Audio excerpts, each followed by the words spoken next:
The sewing machine was really the first machine of any sort to enter the home. When it first appeared in the 1850s, it was regarded as the miracle of its age. To the people of the time, it must have seemed almost inconceivable that a machine could do such a fiddly and complicated action as sewing, that I find quite difficult enough with both hands and a lot of concentration. Personally, I still find sewing machines quite magical, how effortlessly they work, producing such perfect stitches and without hardly ever tangling up.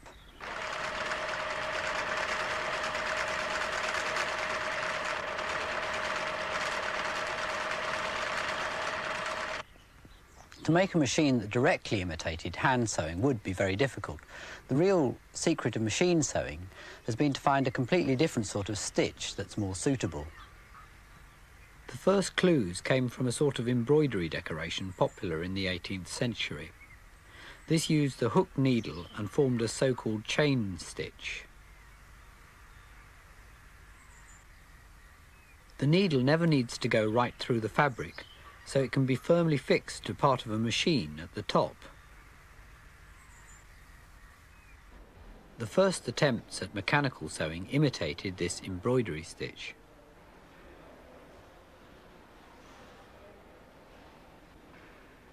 The first patent was granted to Thomas Saint, an English cabinet maker, in 1790. When a model was made from his drawings 100 years later, it had to be extensively modified before it would work. So it's doubtful whether Saint ever actually built one.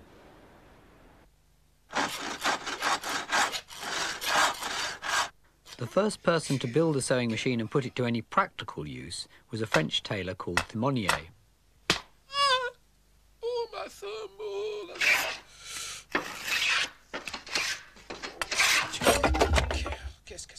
After years of failure, he finally patented a machine in 1830. By 1841, he had 80 machines stitching army clothing in a Paris factory.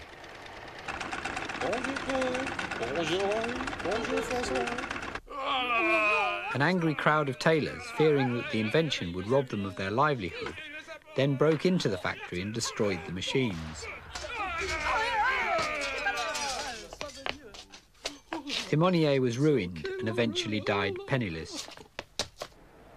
This is a model of Thimonier's machine in the Science Museum, which exactly imitates the hand embroidery stitch. We're having some trouble in making it stitch, but we have got to made it do a few stitches. We're off, I think. Back again. Back again.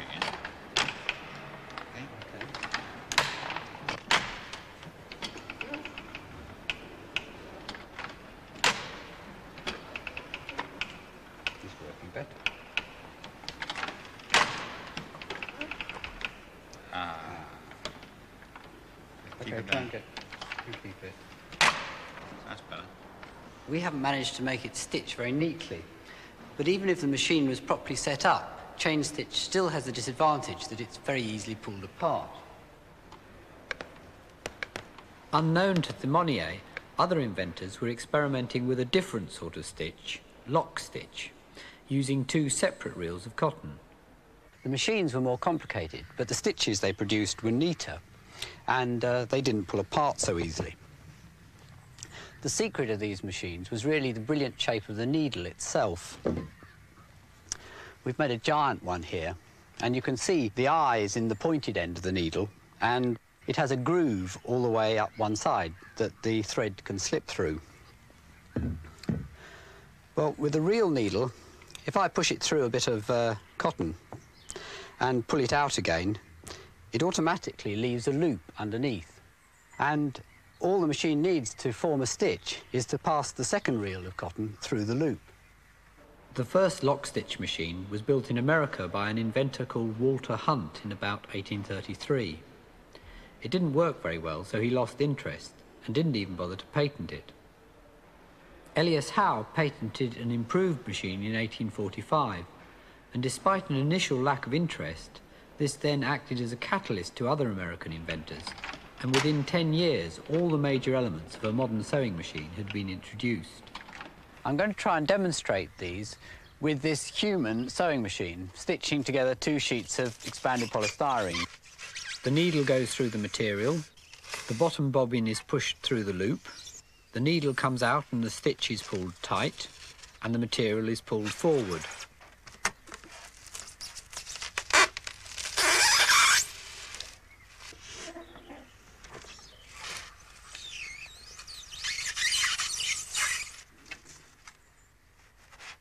Every lock stitch machine has these four movements: pushing through the needle, passing the loop round the bobbin, pulling the stitch tight, and moving the material forward.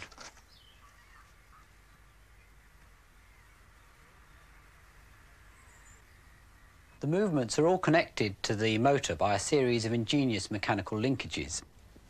First, the linkage to the needle itself. This is often just a crank, the simplest way to get an up and down motion from a rotation. Next, the device that pulls the stitch tight. This is basically an arm that flies up at the right moment, just as Ellie's was doing. But Ellie also had to grip the thread with her other hand to stop the thread being pulled from the reel instead of through the stitch.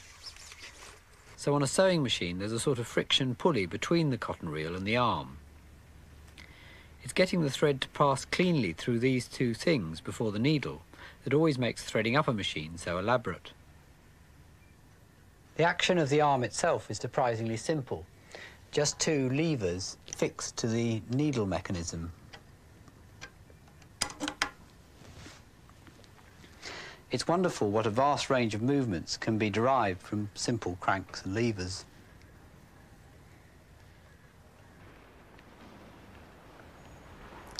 These are some collecting boxes I made for the Science Museum. They're actually portraits of people who work here. The idea was to show exactly what a donation would fund, so a pound makes them work for 10 times long as 10p.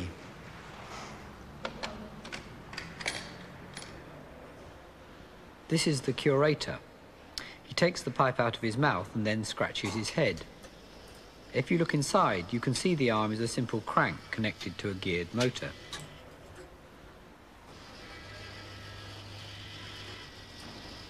Back to the sewing machine.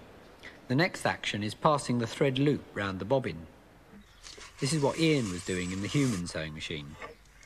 To me, this is the most magical part, how it manages to do it without tangling up. On a real machine, instead of passing the bobbin through the loop, the bobbin stays still and a sort of rotating hook pulls the loop so it's large enough to pass right over the bobbin. With the bobbin back in place, all you can actually see is the red thread slipping round the outside.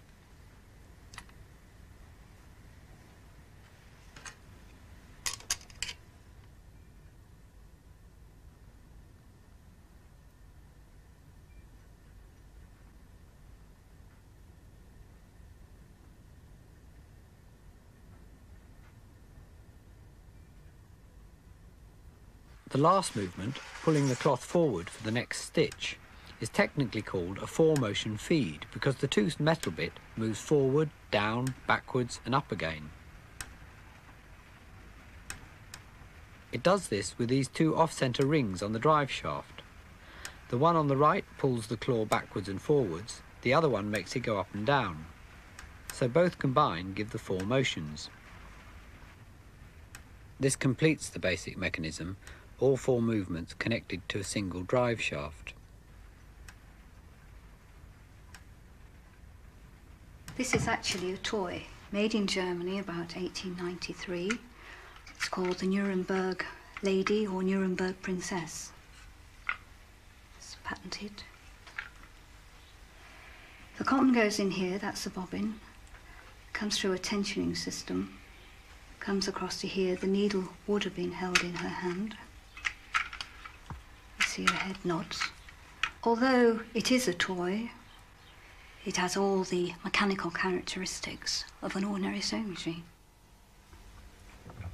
I've been collecting sewing machines for about 15 years, and about 3 years ago a few of us got together and decided to form a society to pass on information and share information and find out what was going on.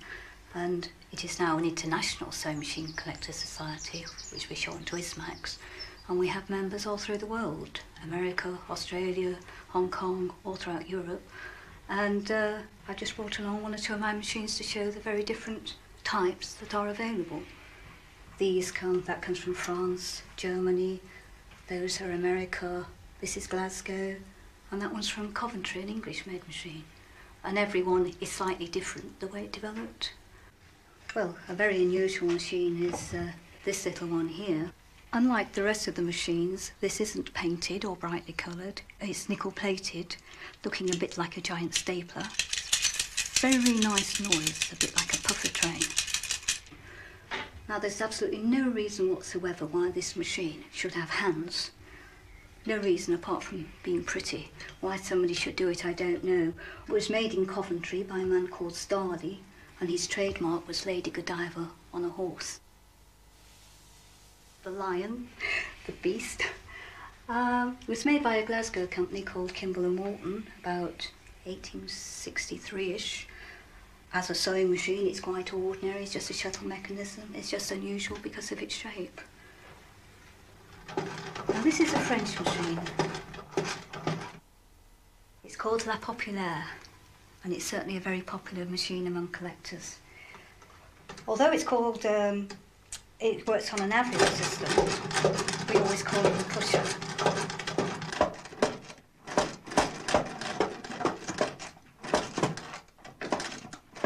And it is one of the very few to use this unusual push-start mechanism. But we've seen all these very different looking, very complicated, very simple mechanism machines. But one of the simplest, one of the prettiest, one of the most popular, and probably, in my opinion, one of the best. The Wilcox and Gibbs.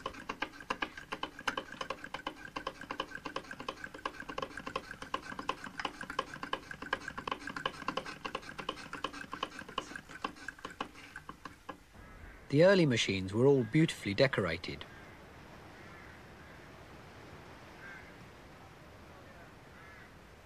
I think this was because the sewing machine was the first machine to enter the home. At the time, all other machines were industrial. Lavish decoration was an attempt to make them look more domesticated.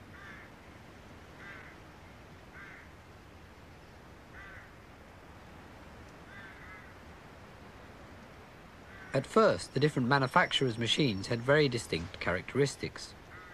But by the 20th century, they'd all started looking more and more alike.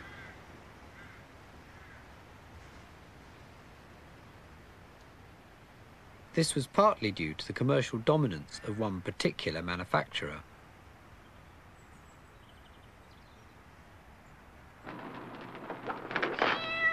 Oh, John, I'm so discouraged. How can I ask anybody to this house the way the furniture looks? Well, it is pretty awful, but I don't suppose we could buy much with our money. Not unless a miracle happens. Ah, there's the miracle. Hurry, hurry, hurry, hurry. Answer that doorbell. That's the first time I ever saw a miracle in a two-pants suit. But it's the Singer Man. He'll send her to the nearest Singer sewing center, and the miracle man turns her over to that miracle woman, the sewing teacher, to you. Just a few simple lessons on the sewing machine, and her house will look so attractive they'll probably sell it at a profit. Now take a look at the finished room with the rest of the girls she's invited over. You don't mean to tell me these draperies, curtains, and slip covers yourself. How did you ever make them so perfectly? It's a grand color scheme. They must have cost a pretty penny. Only $18.31. What? Why, I wish I could sew like that. But you can, Martha. What's that? The address of the nearest Singer Sewing Center. Get it? The company was founded by a man called Isaac Merritt Singer.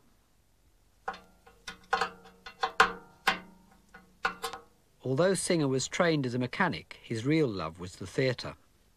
Julie, I've always loved you, honey. Can you ever forgive me? Oh, this is so sudden. Oh, Homer. In 1839, he managed to sell a design for a mechanical excavator for $2,000. Power gets to the bucket, it's beautiful. Okay, I'll buy it. And with the money, he set up his own theatre company called the Merritt Players. Oh, I'm rich. I'm rich. Now I can start my theatre company. Sting him up. Oh, Oh, no. goddamn hell I will. Oh. See, honey, I told you I'd save you. Oh, Julie. My hero. Singer's theatre company went bankrupt after a few years. Then, in 1851, he came across an early, unreliable sewing machine. I could do better than this.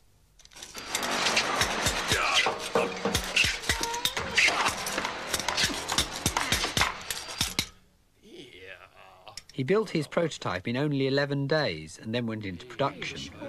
Singer's machine wasn't particularly original, but he was brilliant at selling it. Okay, ladies and gentlemen, this machine sewing before your very eyes. Here is your trousers, Isaac. There. Proves they're going to work. Yep. In partnership with a sober lawyer called Clark, he started the first ever hire purchase scheme.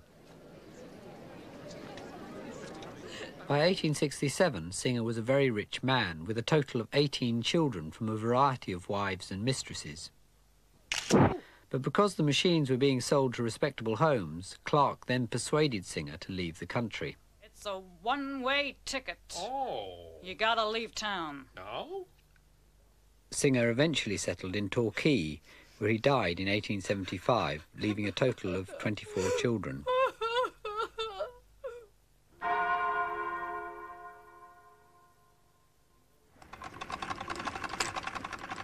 From the earliest days of the sewing machine, attempts were made to find a better way of powering it than just turning a handle.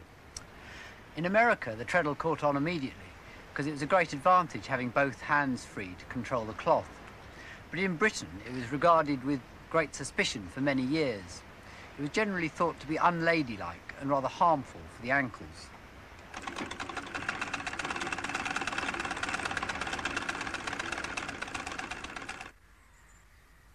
Attempts were made to power the machines by water wheels, giant clockwork motors and steam, but all were inconvenient. The first electric machines appeared in the 1920s. At first the motor was a separate lump bolted on. Only very gradually did it become integrated in the body of the machine.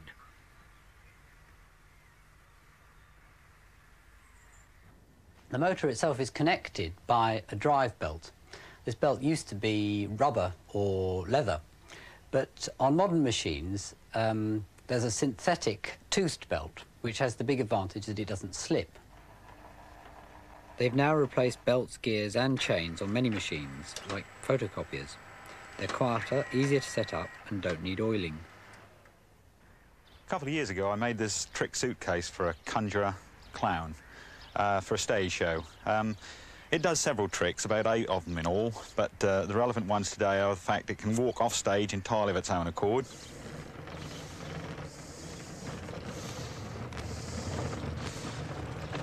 Whereupon it can stop, and then it can fall over. The drive mechanism has worked entirely on tooth belts. I use them quite a bit. 2 of the tooth belts act as like caterpillar tracks, and the third one is the drive. I'll show you it working.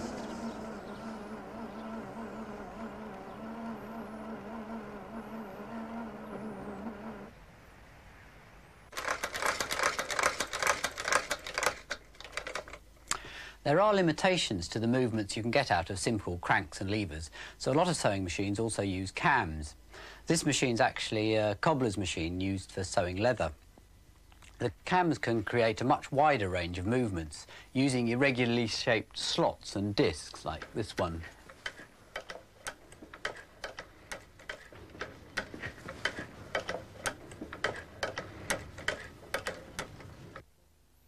Just like cranks and levers, these have all sorts of uses, and I quite often use them myself.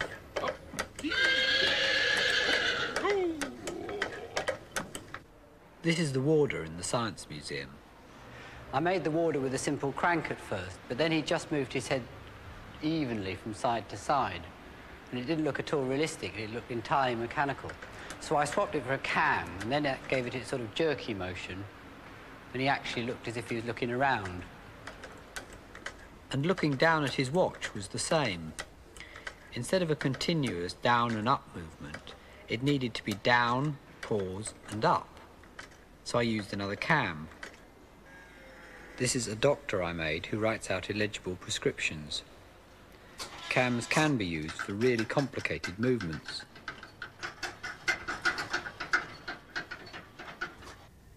Most modern sewing machines can do a wide variety of fancy stitches. They look a lot more complicated, but there's only one basic extra movement, and that's moving the needle from side to side. And by combining sideways needle movements with variable cloth feed movements, all sorts of fancy stitches become possible.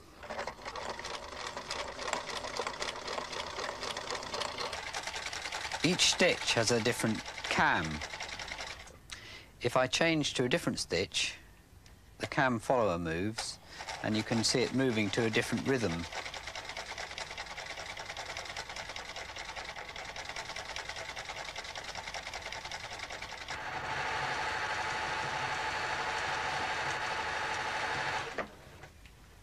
This is one of the latest electronic machines. The idea behind it is really quite simple. Instead of using cams to vary the needle and the cloth movement, it uses these devices called stepper motors. Each pulse of electricity I send it makes it go round one step. And I can use it to move a lever in just the same way as a cam. I'll try and imitate it over here.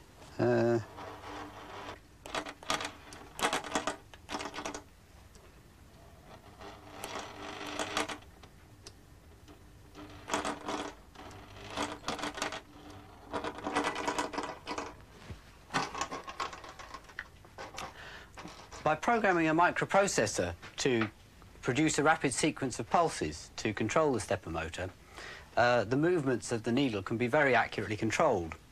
I think you can see the stepper motor moving the needle in this machine.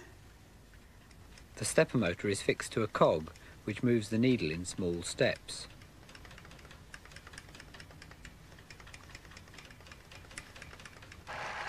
This machine is a Pfaff. Today, Singer has lost its market dominance, and German and Swiss manufacturers now produce the most advanced machines. But I'm not convinced that all the electronics is really a good idea in the sewing machine. However good the design, there's still an awful lot more to go wrong than in a basic machine. And I'm not sure that all the fancy stitches are really worthwhile. The service engineers I've talked to say that a lot of people never use them.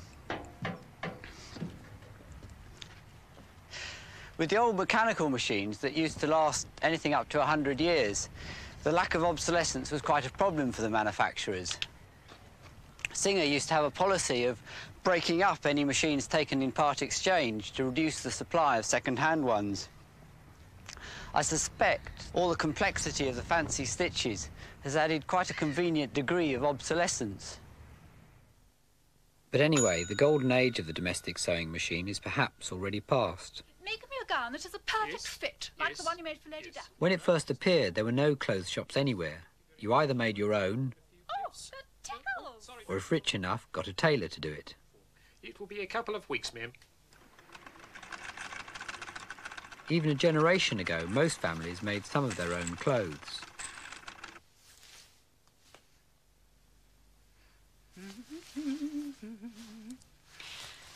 Oh, yes! Oh, it's a dream! But the sewing machine, besides speeding up home sewing, also made the off-the-peg clothing industry economically successful. Yes, I think... Home dressmaking is today just a minority hobby, and the home sewing machine has lost its central importance. Bit tight. The old machines were built to last a lifetime.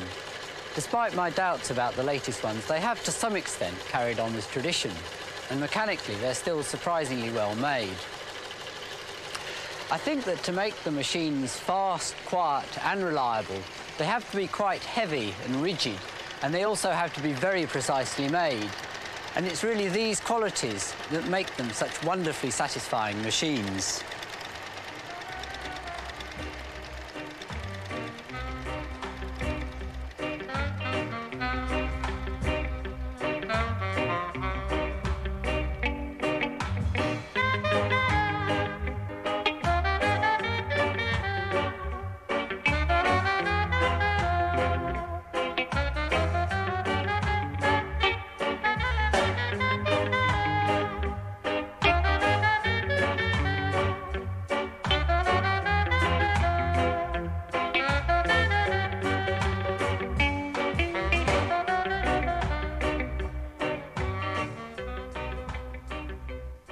The first thing I remember about the sewing machine was all the letters we got about my dirty fingers and shoes and generally dishevelled appearance. It was very funny, though slightly embarrassing. I suppose that's something to do with sewing, that handling the white cloth with dirty fingers. Though of course I'd just been messing around with the machines themselves and couldn't help getting my fingers oily. Then the giant needle was a very beautiful thing. Rex was brilliant at making giant objects. He just loved doing it, and but it was particularly fine, the giant needle, solid aluminium it was made out of. And actually later on in the film, in a bit about cross stitch, in the background you can see a giant 12-foot long hammer that he also made. Then the human sewing machine was particularly satisfying to me. It was difficult getting everybody together, so we never actually rehearsed it, so I was just hoping for the best that it would work. And I never gave Ellie instructions what to do with her arms, but it was just intuitive to get the cycle to work, that she was pulling more thread off the reel and then using her arm to sort of provide enough slack so that the bobbin could go through. I don't think I fully realised it till I was watching the rushes. It was very exciting. I'd forgotten that the doctor machine was in this episode, in the bit about cams. The Doctor still exists. He's in my Under the Pier show arcade on Southwold Pier, still dispensing illegible prescriptions. Still going strong. He's been used hundreds and thousands of times now. The other thing that I particularly enjoyed about this one was working with Franklin's, a local company that sold and repaired sewing machines. We'd rescued quite a few from household waste tips as well, and there was one, an old Bernina, that I thought was a lovely machine, which had just got a broken nylon gear inside, and they thought it was worth repairing. And that has become my sewing machine. So after that filming, I gradually taught myself to sew, and I've enjoyed doing it ever since. Berninas are particularly nice machines. They're renowned for their ability to stitch heavier fabrics, and they're beautifully made.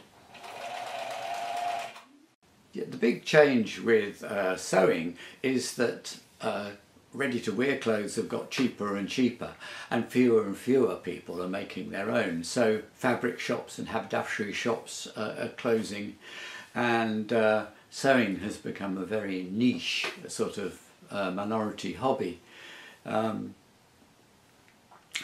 It's sad, but at least knitting seems to have something of a renaissance, and maybe sewing will go the same way. I hope so.